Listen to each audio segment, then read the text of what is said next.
What's up, everybody, and welcome to the Not Bland Show. And I'm your host, Dujane Bland. And of course, we're brought to you by sportsjourney.com. We want to thank them. We also want to thank our sponsor, our title sponsor, Drag Race Bracket Bonanza. Man, it's been a fun year so far, very unpredictable, and we'll have another shot at it as we are in the four-wide cup of the Drag Race Bracket Bonanza season. And of course, Everything Nitro and Drag Race Reference are home for drag racing stats. Want to thank them as well. And if you guys aren't familiar with Drag Race Bracket Bonanza, because you guys might be a wrestling audience and you're tuning in here for the wrestling, get yourself involved in this thing. It is super easy. You win free prizes. As you can see back behind me on the second shelf, there's a plaque right there. I won the inaugural season overall winner last year. Was it last year? Yeah, the year before last, and haven't sniffed another plaque yet. But you can win free prizes. It's super fun. You can include your friends, and you really don't need to know anything about drag racing. It's probably best that you don't. It's probably just best that you don't, because a lot of us who do, we overthink it. And if you want to do that, we'll have the code for the league and the ticker a little later, and you can learn about it here from our sponsor, Drag Race Bracket Bonanza. Drag racing fans, check out Drag Race Bracket Bonanza. It's the free, family-friendly fantasy bracket game. Now, after final qualifying at every national event, you can fill out your bracket for all the pro classes. It's free, easy to click on your picks. If you need some help, just hit the randomizer button to fill in the blanks. It's for fun, stay engaged, and pick your winners today.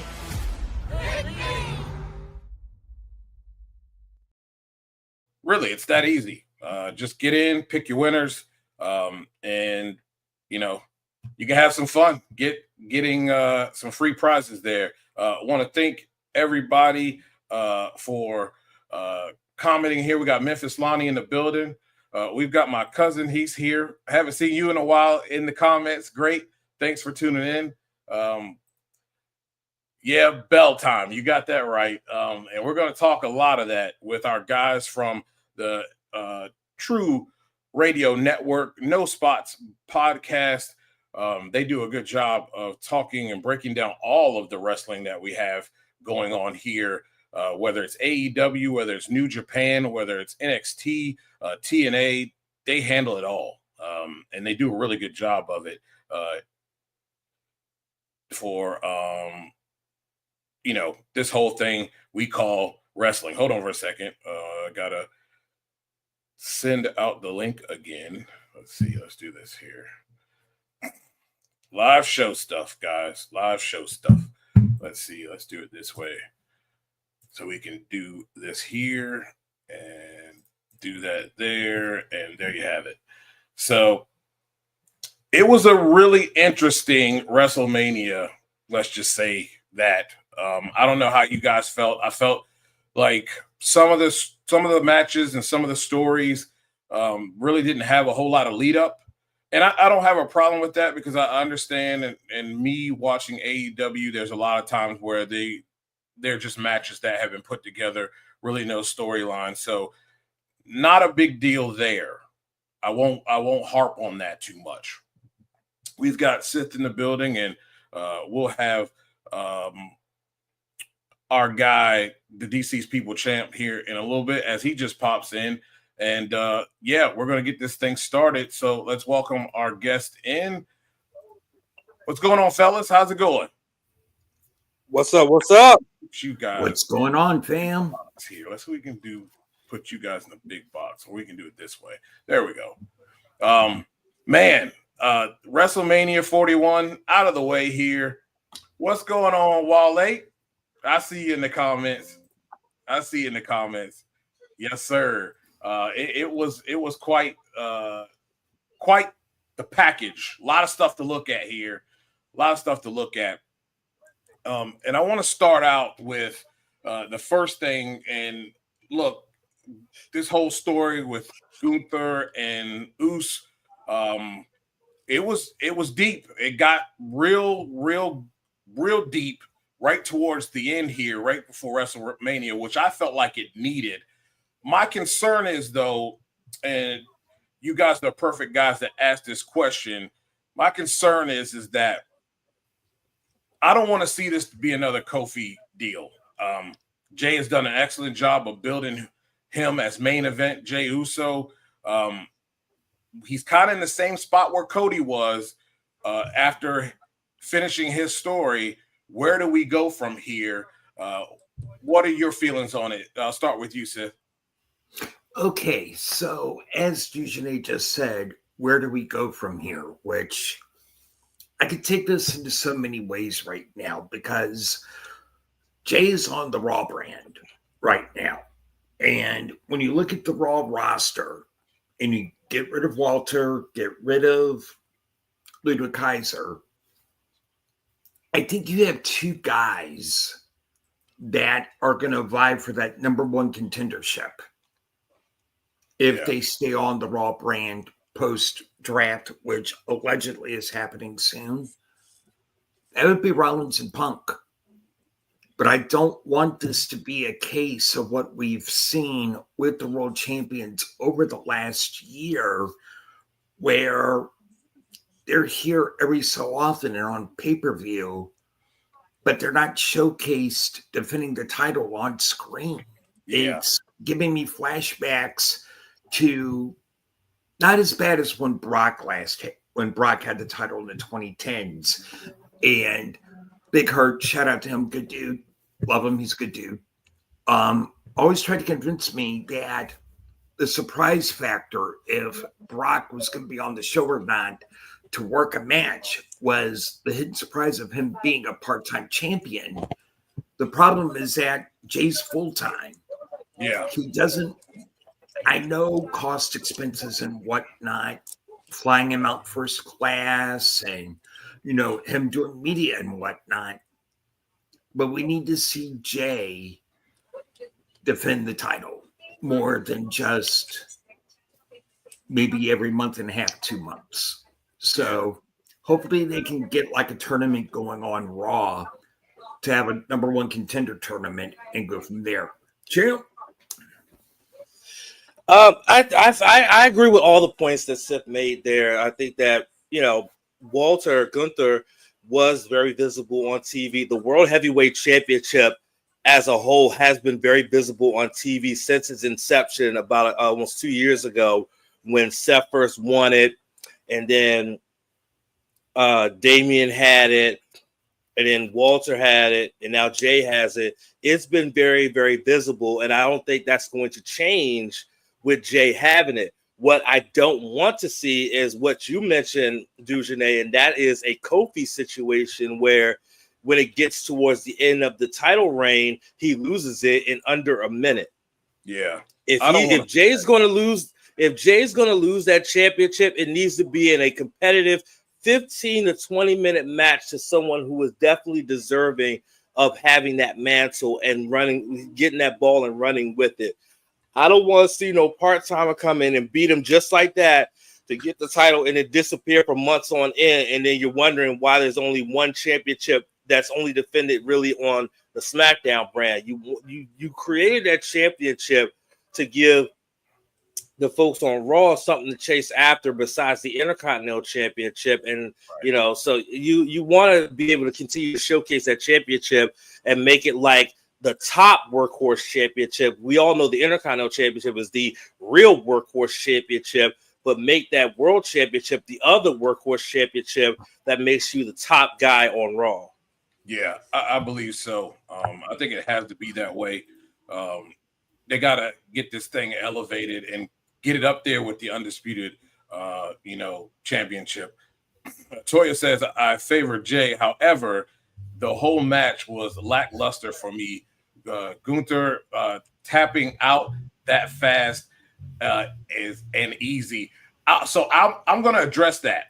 If you go back and you watch some of his NXT stuff, that's his MO. He taps out pretty quickly. He does not handle submission well. And back in his NXT, this is not new. Back in his NXT days, when he was put in a submission hole, it wasn't too long before he was rat-a-tat-tapping. This isn't new, and I thought the same thing too. But when I started really looking at the history of him, it really isn't out of character.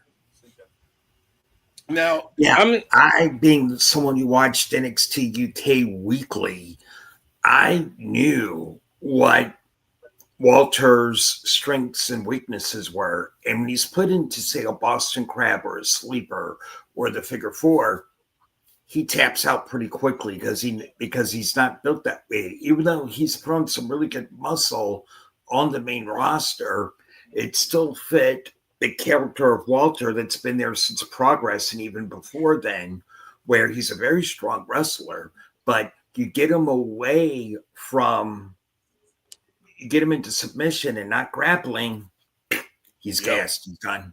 Yep. What you saw with the way that match ended, insiders will call that Walter doing proper business. Yep. Okay. Walter did proper business. If you're going to put over a guy, put him over in a way that no one is freaking expecting. And no one, it's very rare to see someone the caliber, the strength, and the confidence of Walter tapping out. And not just tapping out, but tapping out to his own submission move. You don't see that very often, but when you see it, it's that impactful. And that's why everybody's talking about, because of how impactful was that he tapped out to his own move. And you know he's going to come back strong. He's going to come back and make it seem like that was a fluke. And then Jay's going to beat him again. And he's going to go back, he's going to go back to the background and someone else is going to step up. But that right there I thought was proper for Walter to do. Like, he could have easily taken 3 Uso splashes and got pinned, but no. Best finish is tap out to your own, the very sleeper that you put on Jay's brother multiple times while he was bloody. That is what you call poetic justice and telling a good story. I agree. And we will get to this question here in a little bit. And to answer your question, Blake, it was back here. You asked about, I did enjoy WrestleMania 41. There are some things, and we're going to talk about that I did not enjoy. And Champ, I wasn't even going to go there, but you just lobbed me a really good alley-oop. So I'm going to go there. Talking about putting people over, and I rewatched the match. I rewatched Friday.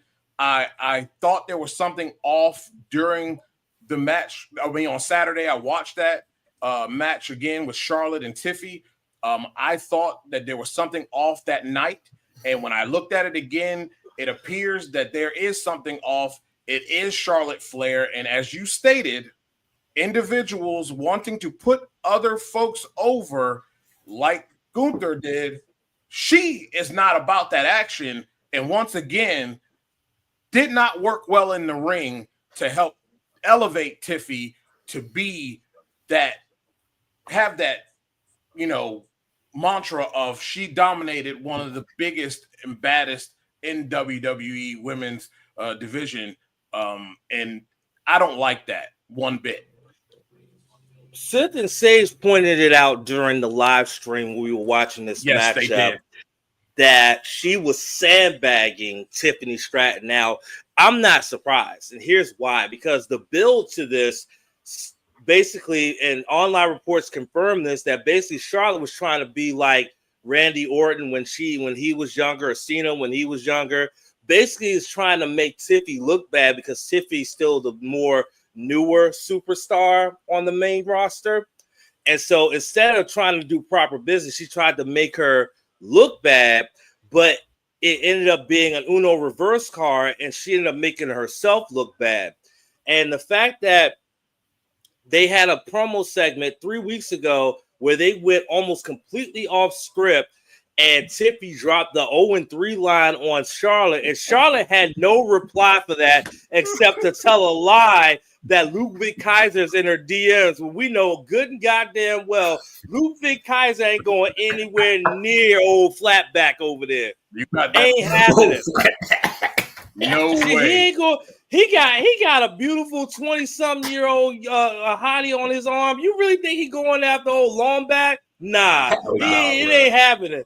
It ain't happening. You know daggone well that ain't happening. So for her to drop that line, and Sage said it multiple times on the stream. He said she dropped that line, and everybody in the country and everyone around the world knew it was a lie.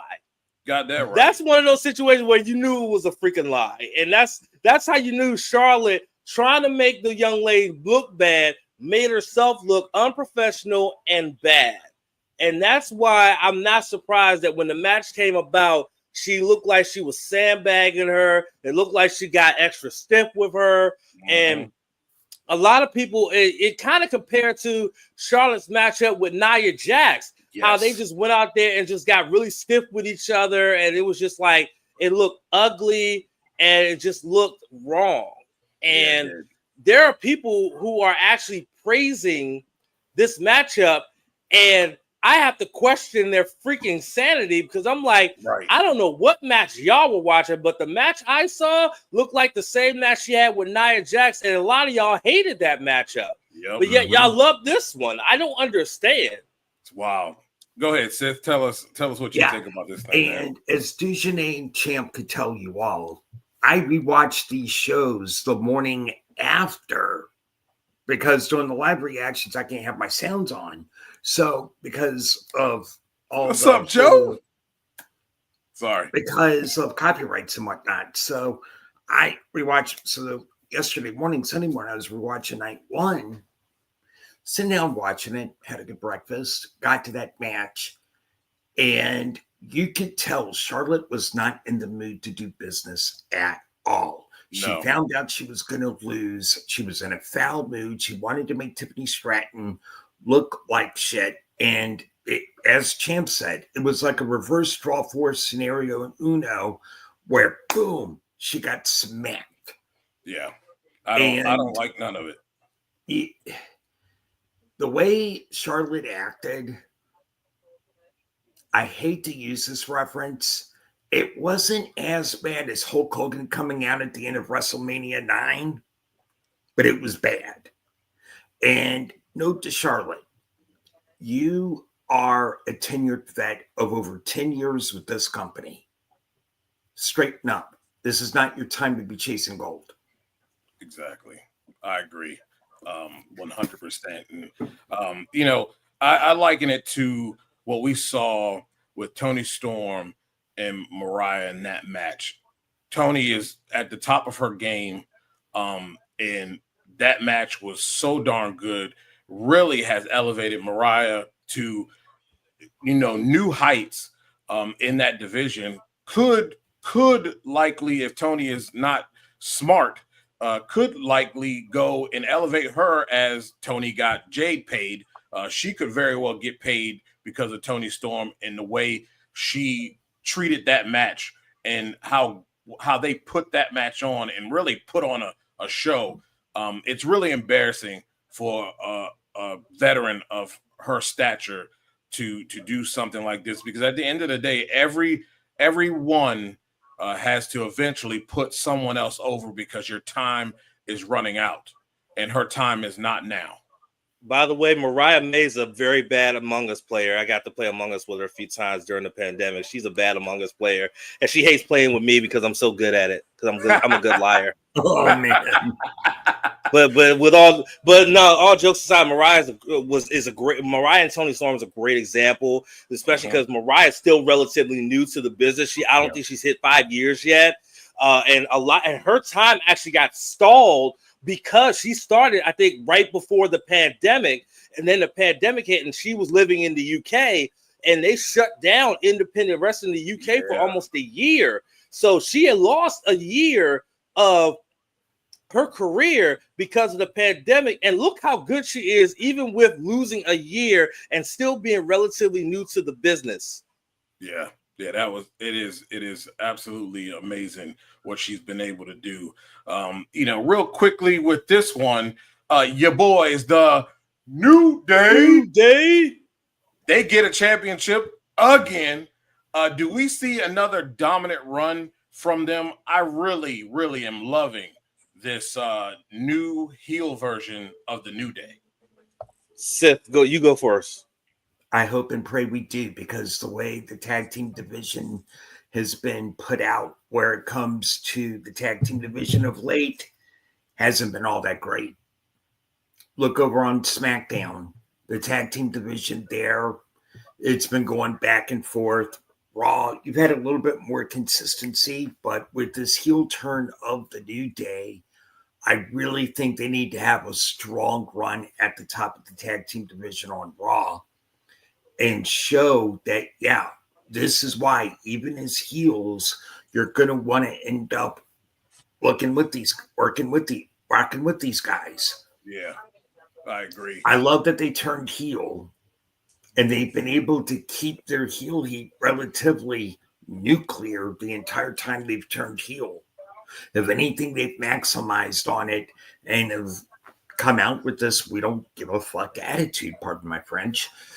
And when you go out there as a heel and you perform for the fans and they feed off you, they give you the right vibes that you need to get over as heels, and now you're tag team champions, they better put in some really good tag teams together besides the War Raiders to get in some really good programs here, because I don't want to see the New Day with titles, but only defending maybe once every 2 months.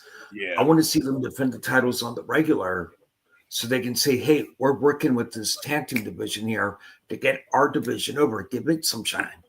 yeah, I agree. Champ? So congrats to the New Day first and foremost on this one.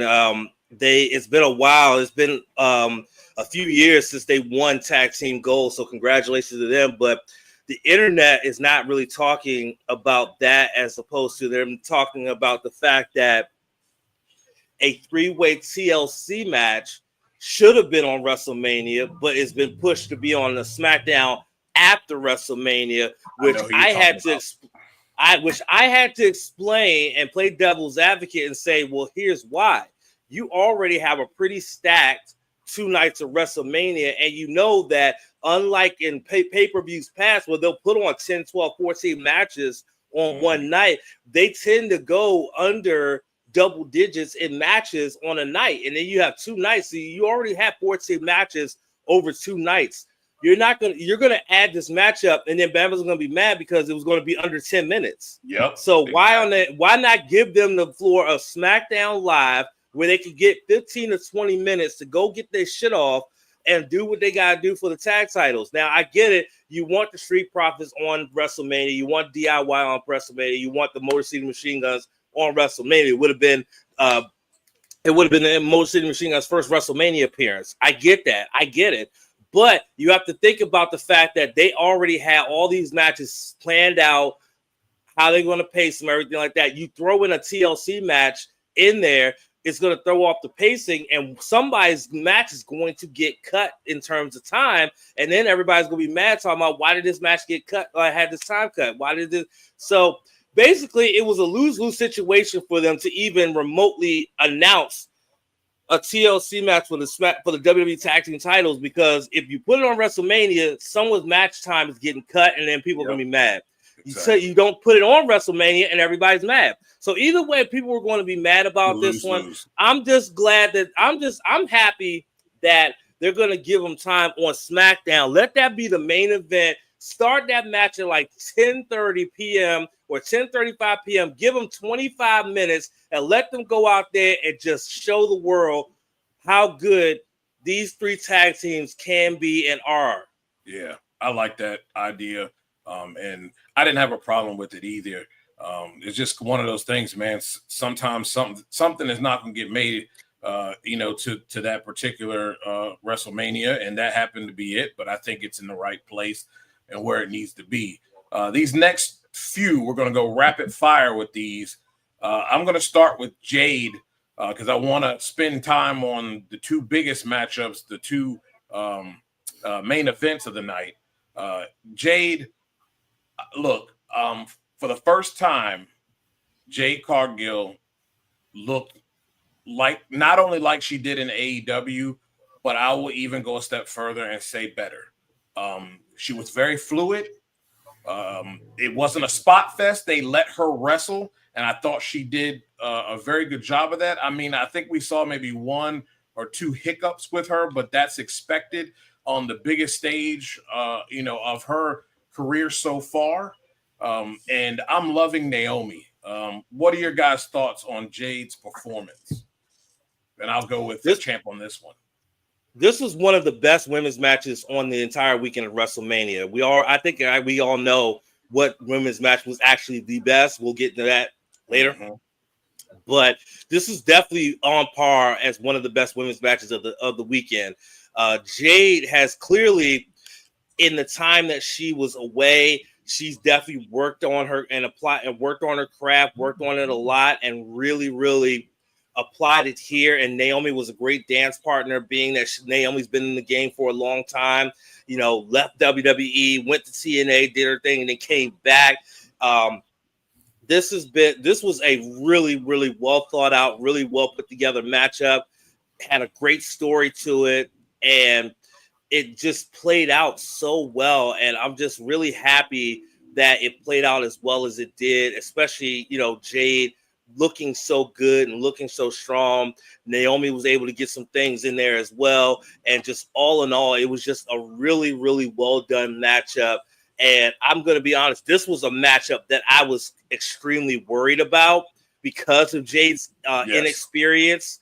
But man, oh man, she didn't just make me look like an idiot by even doubting the abilities of both of them to go out there and produce a near 5-star matchup on WrestleMania. Yeah. Sith? This is one that on rewatch Sunday morning, it was very enjoyable to sit through. Really think I agree with Champ that Jade has grown leaps and bounds, not only from AEW, but her debut in WWE. You can tell that when wrestlers that are kind of new to things, where they put in the work in their craft, where they're studying and they're putting in the work and training and whatnot. There were like a hiccup here and there. But when you have Naomi, who has been through some major highs and major lows and is more of a leader in the back that you can have as a dance partner, if you will, for a good match, the two of them worked really, really well together. This was my number 2. It's tied for number 2 where it comes to women's matches of the WrestleMania cards. This is tied for number 2. Number 1 is very easy. Number 1. Yeah. Next, Fatu. This is the beginning of something special. Sith? Oh, yeah. This is one that I called and I was like, yep, it's his time. This guy has gotten massively over already. And Dejanay, Champ, we haven't cracked the surface yet. Yeah. Go back and watch what he did in MLW, fam. Yeah. Look at what he was capable of at MLW. Y'all have not seen this yet. Okay. But if y'all go back on YouTube and see what he did in MLW, y'all are going to say, whoa, we haven't cracked the surface yet. No, we haven't.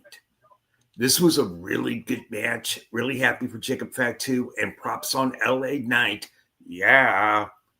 For putting over the big man. Champ? Yeah, I mean, this was another one of those matches here. I think you would have been happy either way with the result, whether LA Knight would have retained or Fatu would have turned around and won, which he did. Fantastic matchup. I think what makes this matchup even better is the fact that there was no outside interference. Fatu went out and won it by himself.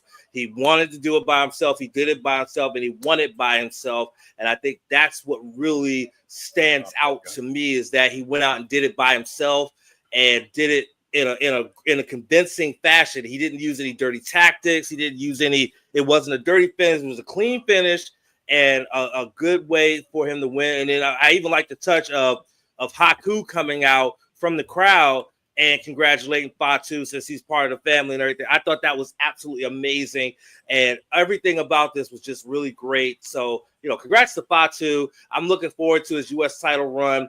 I would not be surprised if they decide that Solo's going to step up and try to challenge him, and then we get that sort of situation going. But I really like how this one turned out. Hector, thanks for tuning in. Appreciate you guys, all of you guys. Tanya, everybody. Robbie was in the comments as well. Appreciate you guys' participation in the show. Look, next, Dirt Dead Dom. This is going to be good. I think he's going to really, really elevate himself, and he might surpass his daddy when this thing's all said and done. Champ. Yeah. First and foremost, this man was getting booed unmercifully throughout his heel run to the point that he couldn't even get in words edgewise before everybody just showered him with boos. But he got one of the loudest pops of the weekend when he pinned his own boy to become the Intercontinental Champion. I think this is the start of a Dirty Dom face turn. I really think so. I think he can pull it off because he can be that cool face. I think he can pull off the cool face gimmick really, really well. Now, the match itself was very chaotic, but it was what you call organized chaos, which you expect from a triple threat or a fatal four-way. It was organized chaos. You got to see matchups like Penta and Dominic. You got to see Braun and Finn, Braun and Penta, Braun and Dominic. You got to see the different matchups. You got to see the different interactions. But in the end, that finishing sequence, Finn hitting the coup de grace, thinking that, he's going to do it. And then his own boy hits him with a frog splash and then pins him to become the champion. I honestly think that we're going to see a definite shift in the dynamic that is the Judgment Day coming up as soon as probably Raw after Mania. Mm-hmm. Sith? Yeah. As Champ said, Dom 5 months ago was getting booed out of arenas. Couldn't get a word in. He just got mercilessly booed. You fast forward to this weekend, he got one of the loudest pops of the weekend. Yeah. The fans, look, I know that people want to see Finn split from Judgment Day, but I think it's going to be a case of absolute jealousy because Liv and Raquel didn't retain. But Dom got gold. Yeah. I think it's going to be a little bit of a jealousy angle, and Dom turns babyface. Yeah, I think that's exactly what's going to happen there. It's going to be very interesting. This is going to be yes or no for the next two, so we can get into one of the big main event matches early. Joe Hendry, right call, yes or no? Yes. Seth, absolutely the right call. Yes, right call. I was hoping that he would win. And I understand the dynamics, and I understand Randy Orton 20th. Totally get it. I was kind of hoping he would win, though. I thought that would have been, and I don't think Randy needed it. And like I said, I understand the parameters, but I was hoping that he would win. And yes, Joe, don't ever trust the Viper, please. Don't do that. I have a message for the internet wrestling community, these whiny little pricks that are on there on their keyboards in their parents' basements stealing Wi-Fi, talk about, WWE buried TNA. Da, da, da. No, they didn't. No, they didn't. Joe Hendry got a huge pop, got some offense, and yeah, he lost it under 5 minutes, sure. But still, Joe, the TNA World Championship just got showcased on one of the biggest wrestling shows of all time. Exactly. Yeah. Come on. Yeah. Don't sit there and say, he got buried. He got buried. No, he didn't. Shut up. Y'all don't know what buried is. Right. They could have chose somebody else. have chose Akira Tozawa. Yes, Okay, exactly. They could have chose Tozawa. They could have chose Otis. They could have chose a member of A-Town Down Under. They could have chose a member of Legado del Fantasma. But no, they chose Joe Hendry, the TNA World Champion, to be put in that spot and put on an entertaining short matchup.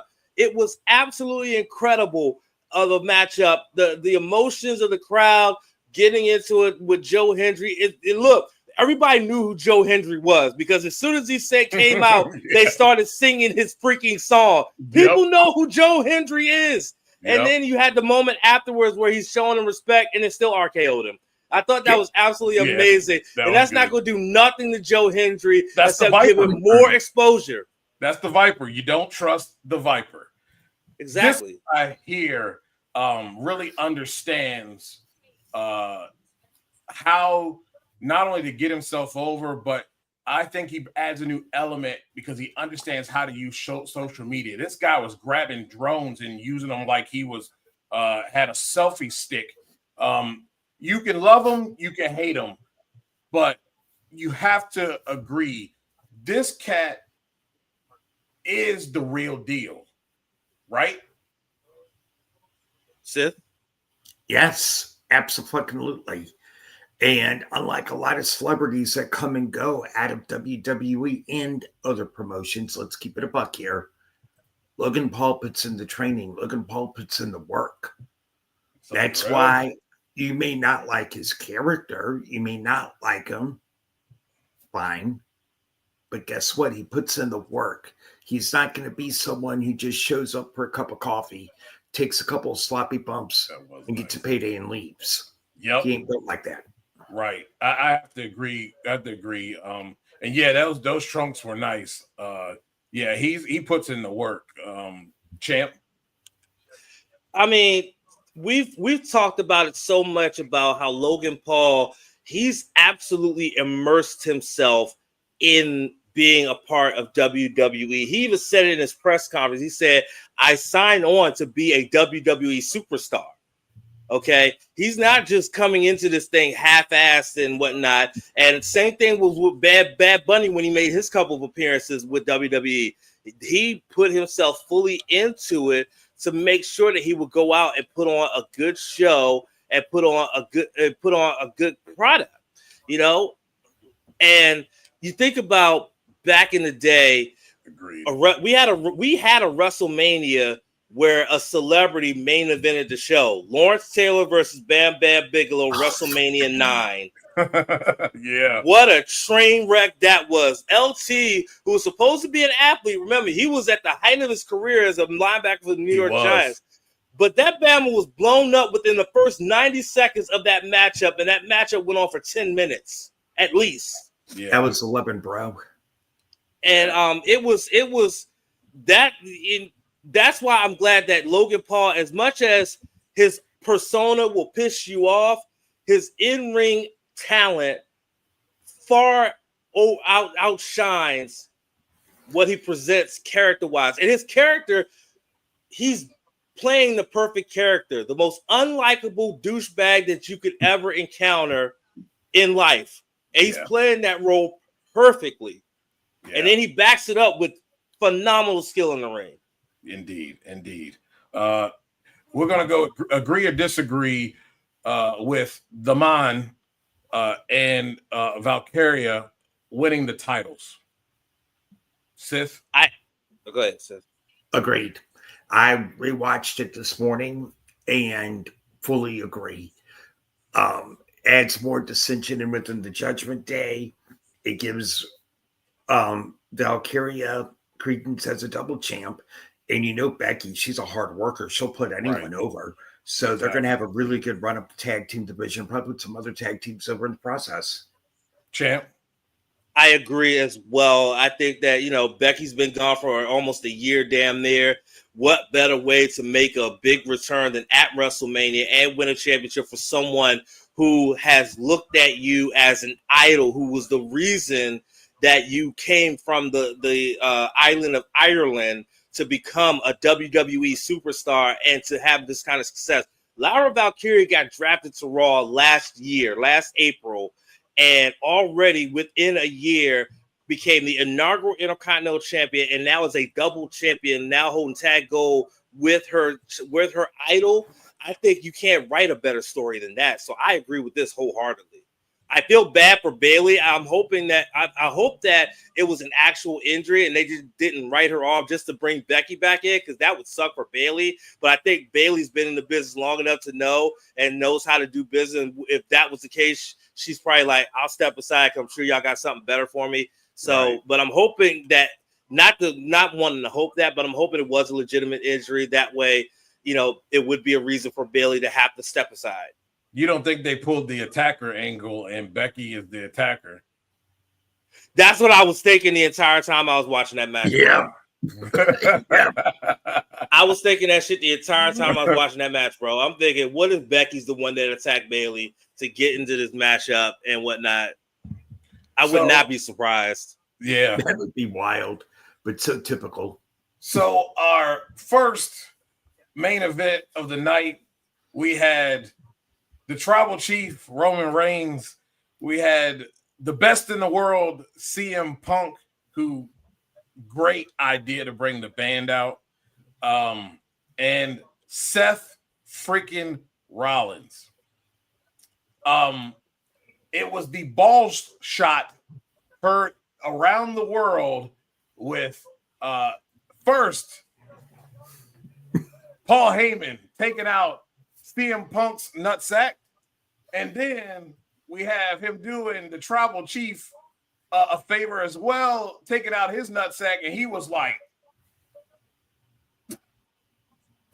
he was making sure he got them McNuggets, okay?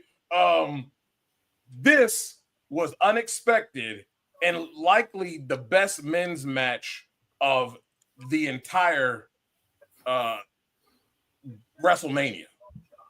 Champ, what do you think? Where does this go from here? I mean, I would love to be here and be a smart mark and be able to tell you where this is going to go. But even me, as someone who's watched wrestling for 30 plus years, I have zero idea where this is going. Yeah. I have no idea where this is going. And you know what?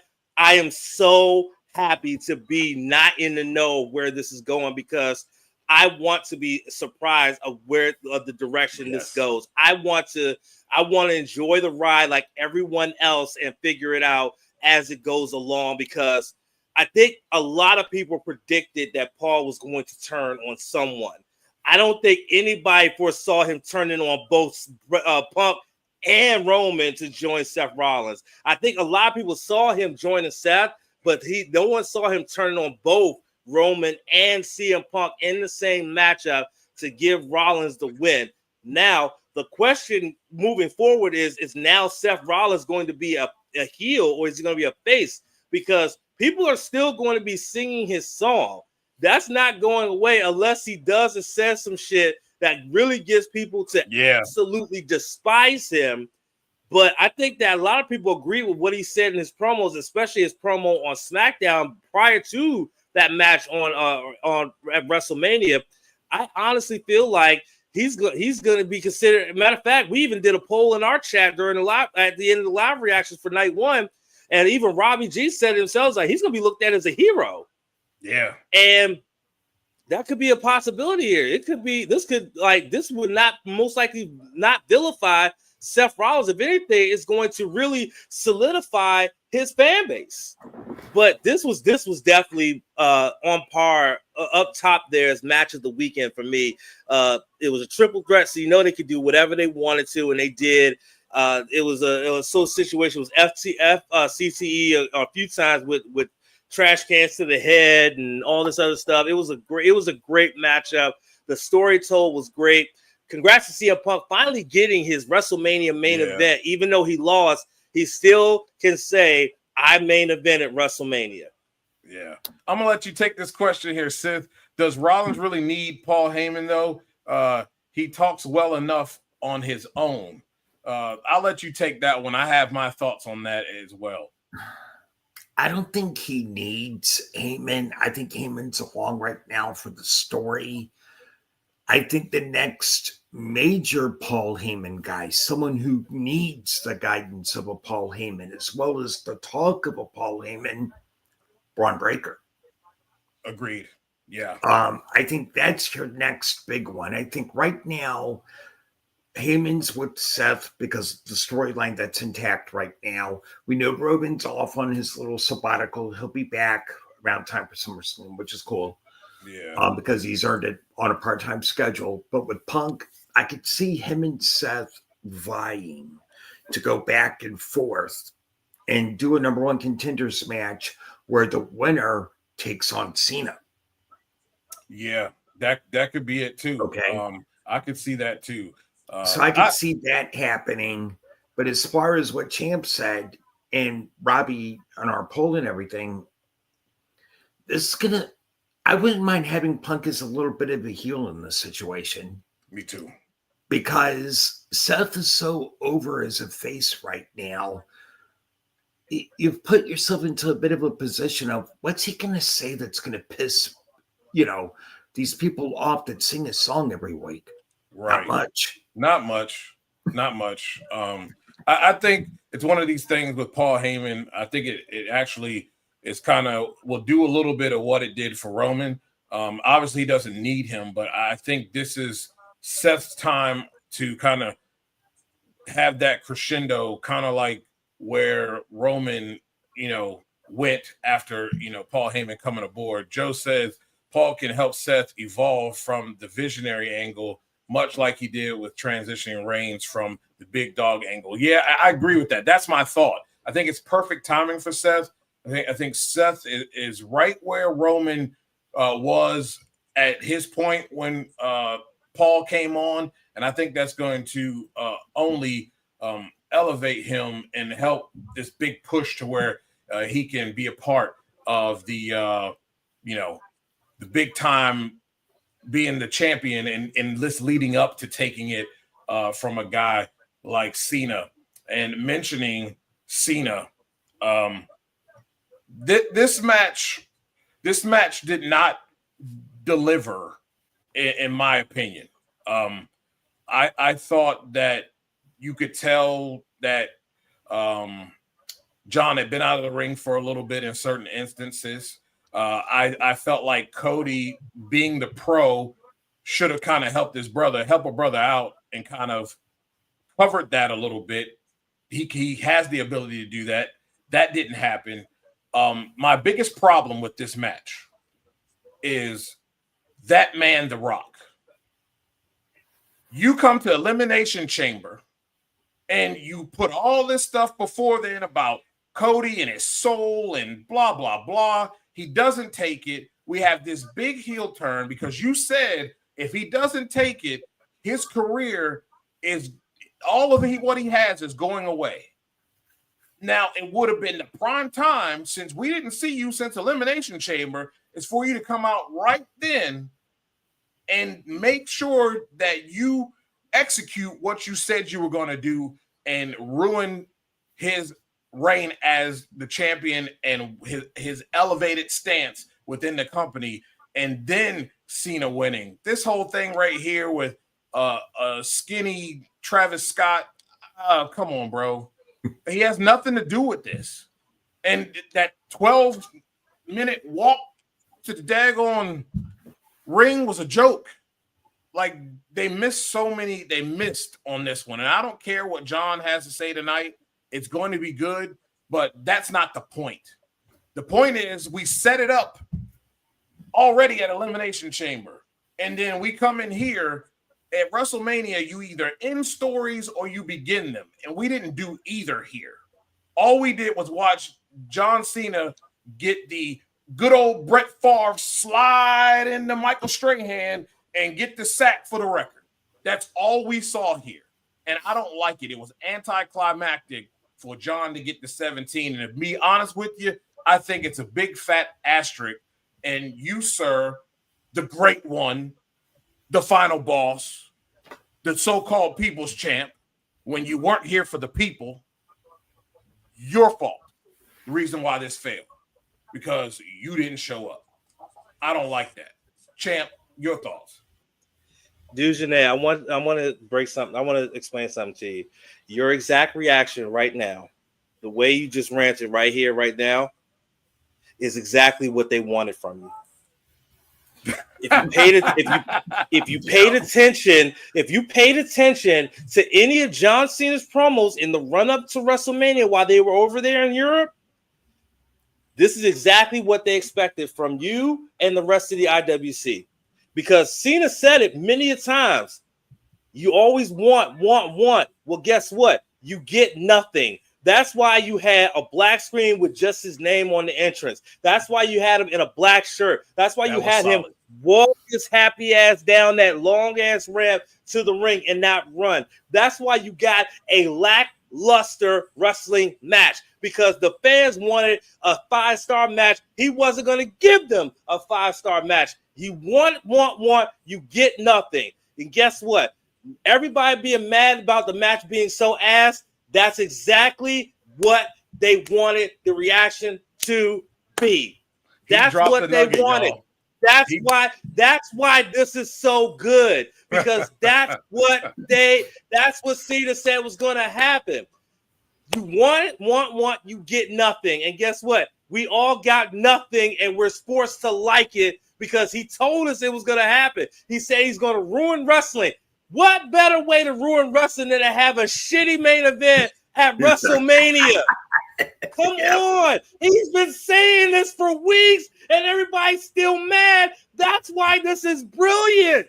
We got to clip this one. I'm because just saying. That is spot on. You are right. You hit. I'm just saying. On that he's been saying it for weeks, and yet we're still mad, even though he's been saying it for weeks. That's why I was disappointed in the result. But then when I thought about it, I slept on it. I was like, you know what? He's been saying for the longest time that he was going to ruin wrestling and that we get nothing, and we basically got that and then some.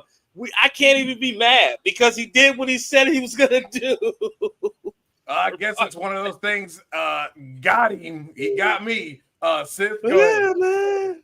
Dave LaGreca blew his. Oh my God! The guy went on an epic rant this morning on Busted Open, and all I thought was, because I'd slept on it, I'm like, Dave, you're feeding into exactly what they want.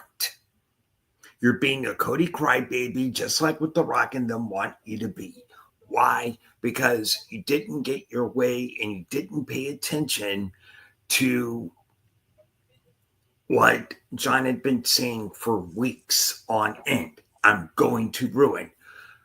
How better to ruin pro wrestling, or WrestleMania in this case, by not having a 5-star match, instead maybe having a 2.5 to 2-star match, if not less, as your main event, and have some singer that until, Elimination Chamber I'd never heard of, right? Have him come out instead of The Rock.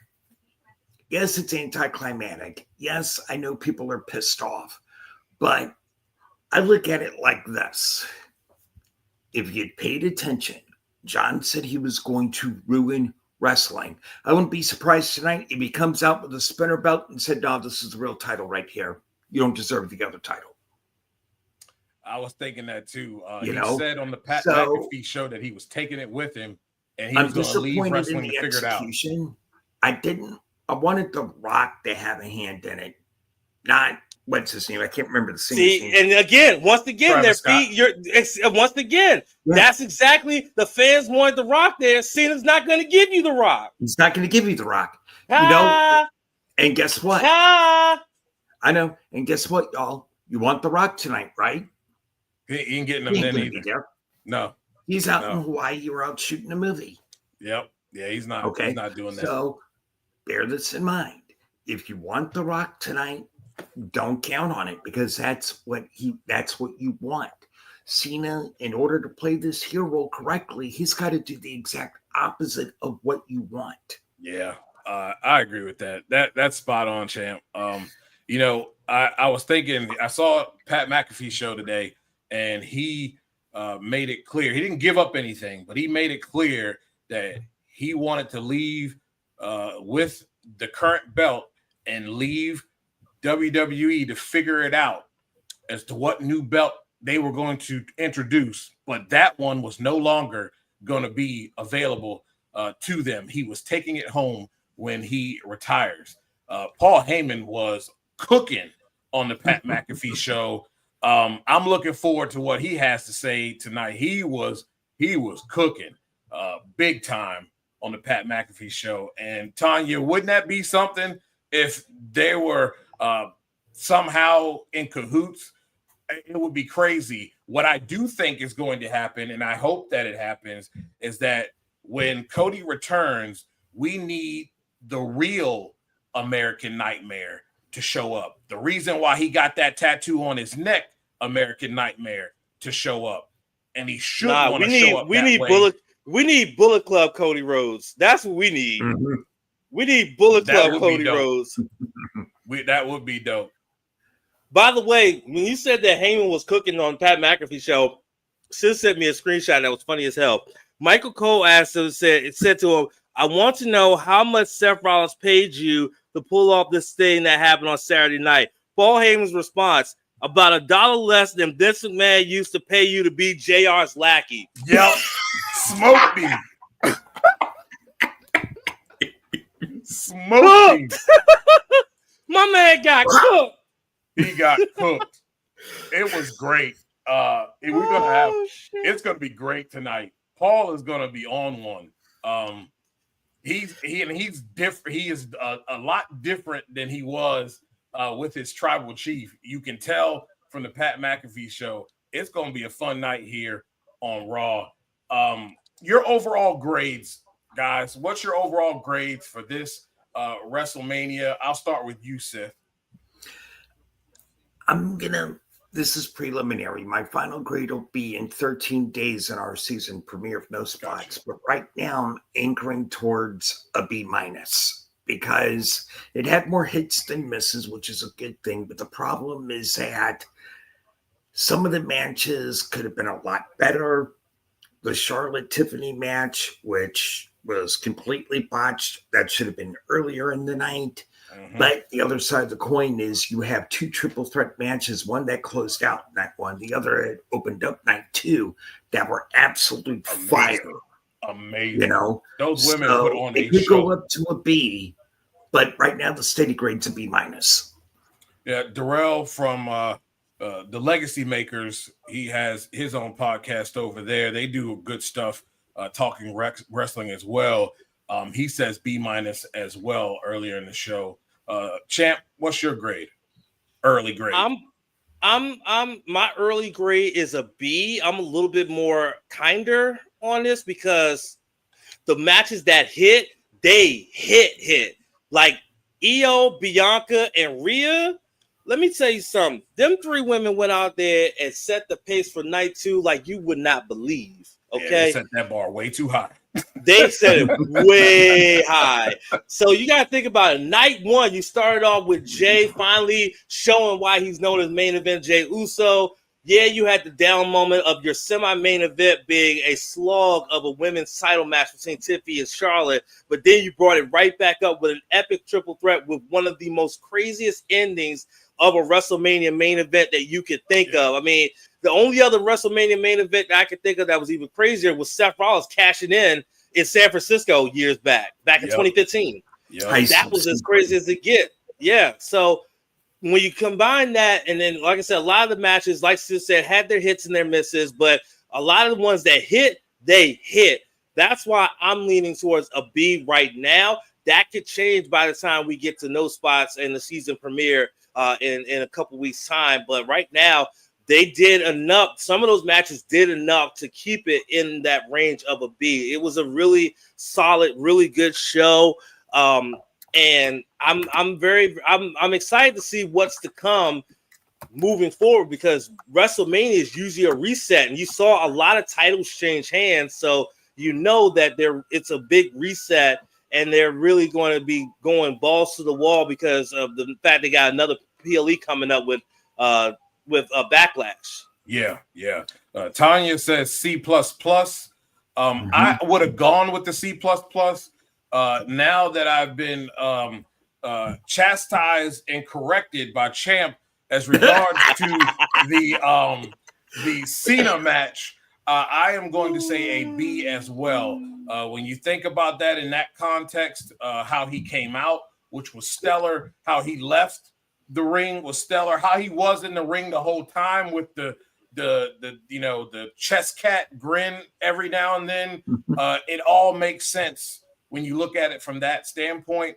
And they had three, they had three really just solid matches out there. The women, Io Sky, look, not a fan, but you won me over Sunday night. That performance was just absolutely just stellar. If she can keep that up, that's what the women's division needs as someone carrying the title. And she's a little different than what we would see from an Asuka with her basically her acrobatics in the ring and being able to do some of those, lucha type stuff within the ring is amazing. And they really did set the bar. I did feel like because of her performance, it was great because it was really, she was kind of left out. It was really about Rhea Ripley and Bianca, and she was kind of the third wheel, but she really dominated and asserted herself in that match. That was incredible to see that. Some of the matches I didn't agree with because there wasn't enough story. I will not say that Damian Priest and Drew McIntyre, that was not one for the ages. I'm sorry, it wasn't. It was a great match, though. One that will be shown time and time again. Those two guys laid it all out on the line. And for big guys, it was a good match because usually when you're that tall and two of you are going at it, it's usually a little bit slower than what we see from guys who are probably 6'1", 6 foot and under. Good stuff from them as far as just selling the intensity of the feud. So I'll give them that. Like you said, I think with the Charlotte thing, that kind of ruined some of it. But overall, a good job. And Stone Cold, be a little bit careful next time. He did not hurt that lady, by the way. I've seen a replay. That was the delayed reaction. That was flopped. She LeBron flopped. She was standing up. The ATV hits the wall. She's still standing, and then right 2 seconds later, she falls. Nah. We're not buying that at all. That was garbage. And you're not going to get paid. You will not collect $200. You will not pass go. It's just that simple. Okay. And I put it in the private chat, but the total run time for both nights, it was 3 hours, 36 minutes for night one, 3 hours, 24 minutes night two, 7 hours on the dot combined. Not bad. Not bad. And one question. I know you might have the numbers. What was the match time for Cena and Cody? It seemed short. I got it right here. 21 minutes, 40 seconds. Okay, it wasn't as short as I thought it was. However, the triple threat that closed out night one, 32 minutes, 55 seconds. Interesting. I don't know what they were rushing up out of there for, but okay. Okay, I just read that. Yeah, he might have been sauced. Oh, he was definitely sauced. What the hell? Yeah. Maz was like 5 sheets to the wind. What you mean? Yeah, indeed. Yeah, a little bit of this, a little bit of that. Yeah. Okay, guys, before we get out of here and let you guys go, I want you guys to plug your stuff and let everybody know where they can find you at and where they can listen to the great content that you guys produce. It takes a lot of work to do what you guys are doing and what you're covering. So let everybody know where they can follow you and check out your podcast at. Tell them, Champion. So you can check us out. We stream our podcast every week, whether it's Friday, Saturday, or Sunday, depending on if it's a pay-per-view weekend, at twitch.tv/True No Spots Pod. You can check out our podcast audio versions on Spotify and on Amazon Music. You can also check us out on other social media platforms, facebook.com/No Spots Pod, x.com/True No Spots Pod. And for video game content, as well as Q&As, as well as maybe some other little clips from our streams, you can check out tiktok.com/@True No Spots Pod. Sith, you got anything? Yeah, Sith's Basement on Spotify. That's right, folks. I'm in the middle of a countdown series right now. I'm taking the top 30 films per genre. Yesterday, I did drama films. This coming Sunday, because I went to a video store as a kid and they combined war and westerns in the same thing, I'm doing that for a top 30. You can also reach me on X and on TikTok at TRU Sith Dan74. That's how y'all can reach me out there as well. And of course, when Champ and I are doing stuff with No Spots, you'll find it on the socials on there. Man, that is good stuff. You guys, like I said, you guys put in the work, do great stuff. And we're going to try to do this more often. It's just tough, man. I've got drag racing. I'm also working drag racing. So it's been tough to try to get wrestling in, but we're going to try to do that more often. It's been good, and I think it's going to get really good here as we start the new year for WWE. Guys, thank you so much. Appreciate you guys, and we'll be talking soon. Goguiño. Sayonara. Peace out. Champ, Sith, great stuff from them, and yes, please check them out. They do excellent work, man. It really is amazing what they cover, how well they cover it. It really is awesome. And how well they cover it, it's really amazing. The time it takes, it's not easy especially for wrestling. So much going on, and they do a great job of it. Of covering it and giving you the best looks and thoughts on what's going on in the world of wrestling. Well, ladies and gentlemen, that concludes our show. If you are a drag race fan, we will be having the 4Y Nationals, which will occur this weekend in Charlotte. If you can go to ZMAX Drag Strip, please do so. What I understand, I don't have the availability of the car counts, but I saw 18 top fuelers there. If that is the case, that is good. Hopefully, we will have full fields and some really good action. It was very good in Vegas, and I expect nothing more, than best at Charlotte. Tanya, thanks for tuning in. It was amazing to have you on. That's family right there. That's from home, and that's family. So I really appreciate you taking the time. Check out the show, and we'll be doing this more often. I cover a lot of stuff, and wrestling is one of them. So thank you so much for taking the time. Hector, you too. Thank you for taking the time. And Joe, I appreciate it. That's family too. We go way back. Thank you so much, man, for tuning in. Really appreciate it. Hector, thank you as well. Appreciate it. He said, sometimes I forget the Charlotte 4Y Nationals. Yeah, the Vegas one is fun, but Charlotte was first. So, again, for everything Nitro, for sportsjourney.com, for our sponsor, Drag Race Bracket Bonanza, I'm your host, Dujane Bland. This has been the Not Bland Show. Until next time, everybody, be safe out there. Don't do anything I wouldn't do. And enjoy Monday Night Raw. It's going to be fun. Good night, everybody.